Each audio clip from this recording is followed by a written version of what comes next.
These are 10 extremely rare circumstances of death recorded throughout history.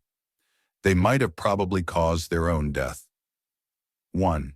Killed by a coffin. Henry Taylor experienced a tragically ironic fate while serving as a pallbearer at a funeral in London's Kensal Green Cemetery.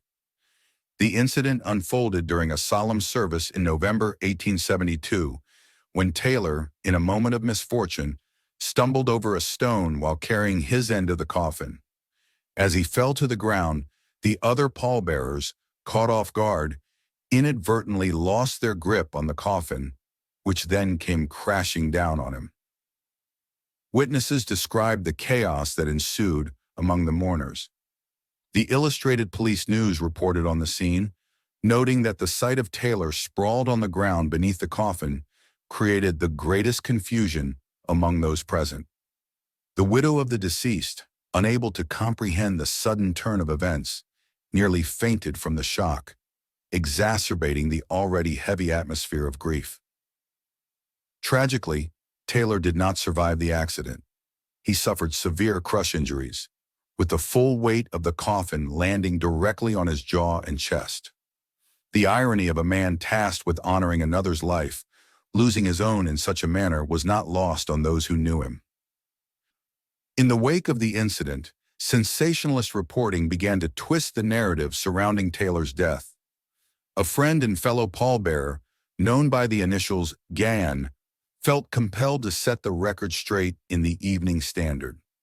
He detailed how, in the midst of the funeral, Taylor had been asked to switch positions, from carrying the feet of the coffin to the head.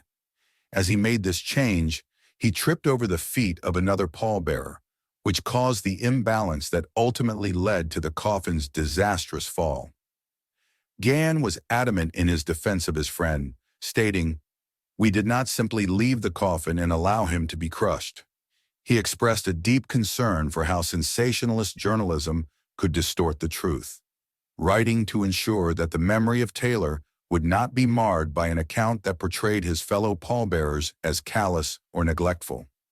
GAN sought to protect Taylor's family from the unpleasantness of such misrepresentation, insisting on the camaraderie and care that had existed among the pallbearers during the tragic event.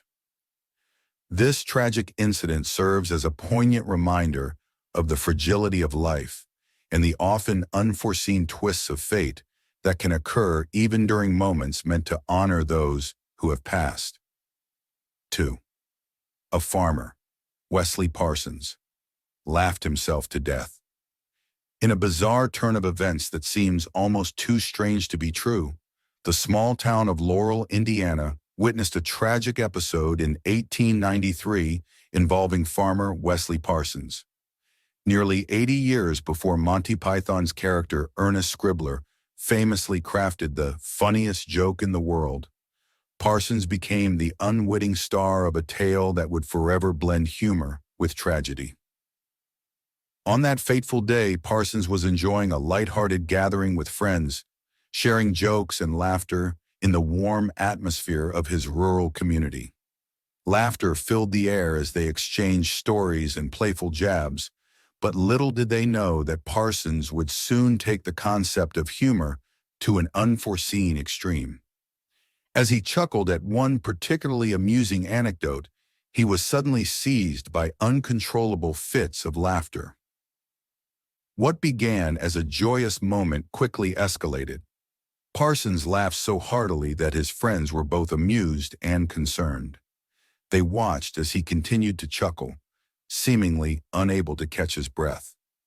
For nearly an hour, his laughter echoed through the gathering, a mix of delight and disbelief among those present. However, as the minutes ticked by, the laughter took a toll on his body. As Parsons transitioned from laughter to hiccups, the atmosphere shifted. His friends, who had initially found his mirth infectious, soon realized something was amiss. Despite their attempts to calm him down and encourage him to breathe deeply, his condition worsened. Tragically, just 2 hours after his laughter had begun, Parsons succumbed to exhaustion. The jovial gathering turned into a scene of shock and sorrow as they faced the reality that his laughter had ultimately led to his untimely demise. This peculiar incident serves as a poignant reminder of the thin line between joy and tragedy. It also highlights the power of laughter. While it can bring people together and create unforgettable moments, it can also have unforeseen consequences. Wesley Parsons' story, often recounted with a mix of humor and disbelief, remains a unique chapter in the annals of Laurel's history, illustrating how a simple gathering of friends can lead to an extraordinary, if tragic, outcome. 3. Archduchess. Matilda died trying to hide cigarette from her father. On June 6, 1867, Archduchess Matilda of Austria tragically died at the age of 18 due to an accidental self-immolation at Hetzendorf Palace in Vienna. Preparing to attend the theater, she donned a gauze dress and lit a cigarette. Hearing her father's approach, who had strictly prohibited smoking, she attempted to conceal the cigarette behind her, inadvertently igniting her highly flammable dress. The resulting fire caused severe second- and third-degree burns across her body, with parts of her dress melting into her skin. Despite efforts to save her, she succumbed to her injuries shortly after the incident, witnessed by her entire family. Following her death, Matilda's heart was interred in the Loreto Chapel of the Augustinian Church in Vienna on June 9th, adhering to family tradition. The next day, her body was laid to rest in the imperial crypt beneath the Capuchin Church, the primary burial site for the imperial family. A somber funeral procession took place at night, illuminated by torches, with the entire imperial family in attendance, and a large crowd of mourners lining the streets. On June 11th, her sarcophagus was placed in the Tuscan tomb, alongside her mother and brother, Charles Albert. Today, they rest together in the new vault of the crypt, adjacent to Archduke Albert, who passed away in 1895. 4. A lawyer, Clement Vallandigham, shot himself while demonstrating how the victim might have done so. Clement L. Vallandigham passed away in 1871 in Lebanon, Ohio, at the age of 50 after a tragic accident involving a pistol. At the time, he was defending Thomas McGeehan in a murder trial related to a barroom altercation in Hamilton, Ohio, where the victim, Tom Myers, was shot. In an effort to illustrate his argument that Myers had accidentally shot himself while drawing his weapon, Vallandigham conducted a demonstration in his hotel room, then known as the Lebanon House, now the Golden Lamb Inn. He believed the pistol he chose was unloaded, but as he acted out the scenario, the gun caught on his clothing and discharged, hitting him in the abdomen.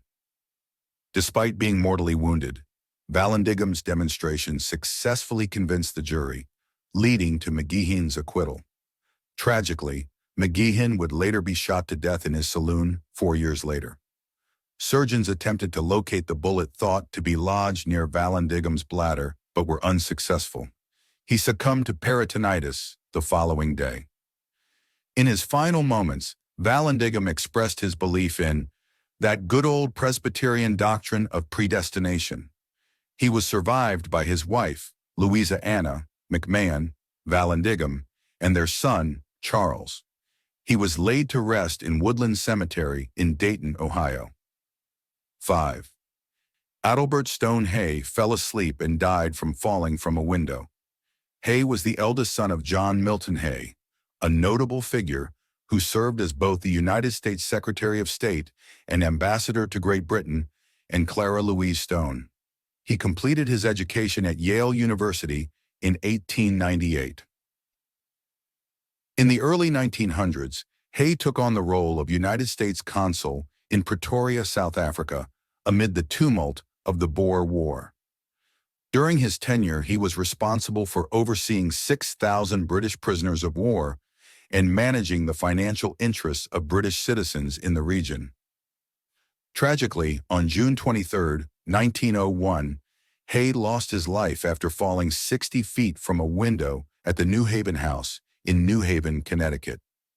Reports from *. The San Francisco Call asterisk suggested that he may have been sitting on the window for fresh air, accidentally dozing off and falling to his death. His remains were later interred in Cleveland, Ohio. At the time of his passing, Hay was just beginning his political journey, having recently been appointed as Assistant Secretary to President William McKinley.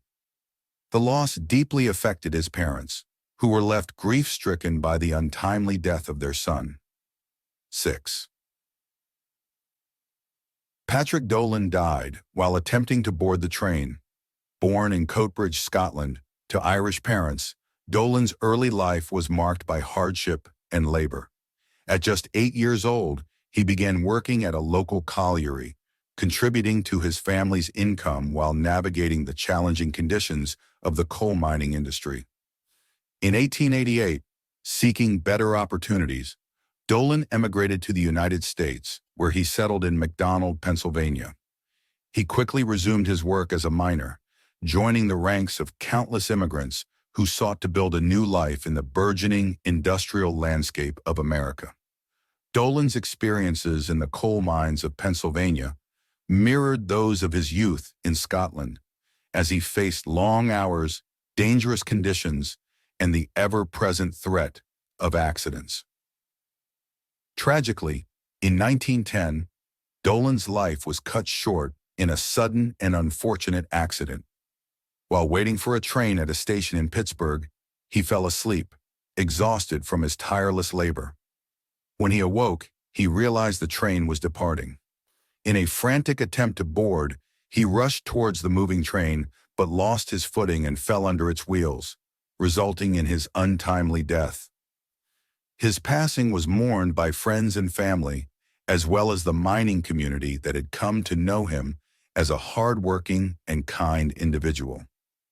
Dolan's story serves as a poignant reminder of the sacrifices made by immigrants and the dangers faced by those who toil in the mines, highlighting the need for ongoing attention to worker safety and rights. 7. Luciano Ricone was shot while pretending to rob a jeweler as a practical joke. Luciano Ricone was a talented Italian footballer, celebrated for his prowess as a midfielder on the pitch. Born on December 2, 1944, in Rome, Ricone quickly made a name for himself due to his remarkable speed, physical strength, and relentless work ethic. As a box-to-box midfielder, he was known for his ability to transition seamlessly between defense and attack, making significant contributions at both ends of the field. His versatility also allowed him to play effectively as a defensive or central midfielder, adapting his style to meet the needs of his team. Tragically, Ricone's life was cut short in a shocking incident on January 18, 1977. He was fatally shot in Rome, a tragedy that sent shockwaves through the football community and beyond. The circumstances surrounding his death were particularly poignant, stemming from a practical joke involving a friend's jewelry shop. In a moment that turned fatal, what was meant to be a lighthearted prank ended in tragedy, leaving family, friends, and fans mourning the loss of a beloved player. Ricone's legacy in football remains significant, remembered not only for his skill and dedication on the pitch, but also for his vibrant personality and the joy he brought to those around him. His untimely death serves as a stark reminder of the fragility of life, and he is often commemorated by fans who continue to celebrate his contributions to the sport. 8. Thomas Maldwyn Price, killed by fire extinguisher. Thomas Maldwyn Price, a celebrated British racing driver from Wales, is best remembered for his remarkable win at the Brands Hatch Race of Champions in 1975, a non-championship Formula One event. Notably, he remains the only Welsh driver to have claimed victory in a Formula One race and the sole Welshman to have led a Formula One World Championship Grand Prix, achieving this feat during 2 laps of the 1975 British Grand Prix. Price's final race weekend took place at the 1977 South African Grand Prix in Kyalami. where he began impressively by clocking the fastest time in a wet Wednesday practice session, completing a lap in 1 minute, 31.57 seconds. This performance outpaced even the eventual 1977 world champion, Niki Lauda, by a full second. However, as conditions improved on Thursday, Price's position slipped to 15th, nearly 2 seconds behind James Hunt's pole time. During the race, Price struggled with a poor start, finding himself in last place after the first lap. Nonetheless, he showcased his skill by steadily making his way back up the field. Over the next few laps, he overtook several competitors, including Brett Lunger and teammate Renzo Zorzi on lap 2, followed by Alex Ribeiro and Boy Hagi on lap 3. By lap 18, Price had advanced impressively from 22nd to 13th place, demonstrating his tenacity and racing prowess. Price was closely trailing Stuck's car along the main straight when Stuck noticed Jansen van Vuren ahead. In an attempt to avoid both the marshals, he swerved to the right, narrowly missing Bill, as described by Tremaine. However, from his position, Price was unable to see Jansen and did not react as quickly.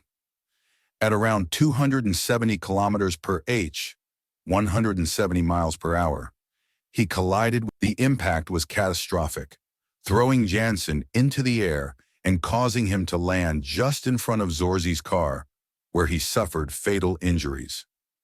The fire extinguisher Jansen had been carrying struck Price on the head before crashing into the Shadow's roll hoop. The force was so powerful that the extinguisher was propelled over the adjacent grandstand, landing in the parking area where it jammed a parked car's door shut. The impact with the extinguisher caused Price's helmet to jerk upward violently, leading to his almost instant death. His Shadow DN8, now without its driver, continued down the straight towards the first corner, Crowthorne. The car veered off the track, scraping against metal barriers and hitting an entrance for emergency vehicles before returning to the circuit. It ultimately collided with Jacques Laffitte's Ligier, resulting in both drivers crashing head-on into the barriers. Jansen van Vuren's injuries were so severe that he was initially unrecognizable. The race director had to summon all marshals to identify him, only to find he was missing. The race was won by Austrian Niki Lauda, marking his first victory since his near-fatal accident in the 1976 German Grand Prix. Initially calling it the greatest win of his career, Lauda expressed that there was no joy after that, upon learning of Price's tragic death on the victory podium. 9. Kirk Godel refused to eat food prepared by anyone and starved to death. Godel was born on April 28, 1906, in Brunn, Austria-Hungary, now Brno, Czech Republic, to a German-speaking family. His father, Rudolf Godel, 1874-1929, was the managing director and part company, while his mother, Marianne Godel, née Hansche, 1879-1966, also spoke German. At the time of his birth, the city had a German-speaking majority, including his parents. Later in life, Godel experienced episodes of mental instability and illness. After the assassination of his close friend Moritz Schlick, he developed an obsessive fear of being poisoned, leading him to eat only food prepared by his wife, Adele. In late 1977, Adele was hospitalized, and during her absence, Godel refused to eat. He ultimately weighed just 29 kilograms, 65 pounds, when he passed away from malnutrition and inanition due to a personality disturbance at Princeton Hospital on January 14, 1978. He was interred in Princeton Cemetery. Adele passed away in 1981. 10. Richard Wertheim died after being hit by a ball in the groin. Richard Wertheim was an American tennis linesman who tragically died from injuries sustained during a match at the 1983 U.S. Open on September 10, 1983. He was struck in the groin by an errant serve from Stefan Edberg while officiating from a chair at the center line. The impact caused him to fall backward, leading to a head injury as he hit the hard court. Wertheim had a history of chronic cardiovascular issues, having previously experienced a heart attack and stroke at the age of 40. He lost consciousness and was transported to Flushing Hospital Medical Center, where he passed away on September 15th. His family subsequently filed a lawsuit against the United States Tennis Association for $2.25 million. However, the Appellate Division of the Supreme Court of New York reversed a jury's award of $165,000 to his estate, suggesting that the tennis ball's impact was not the direct cause of his death.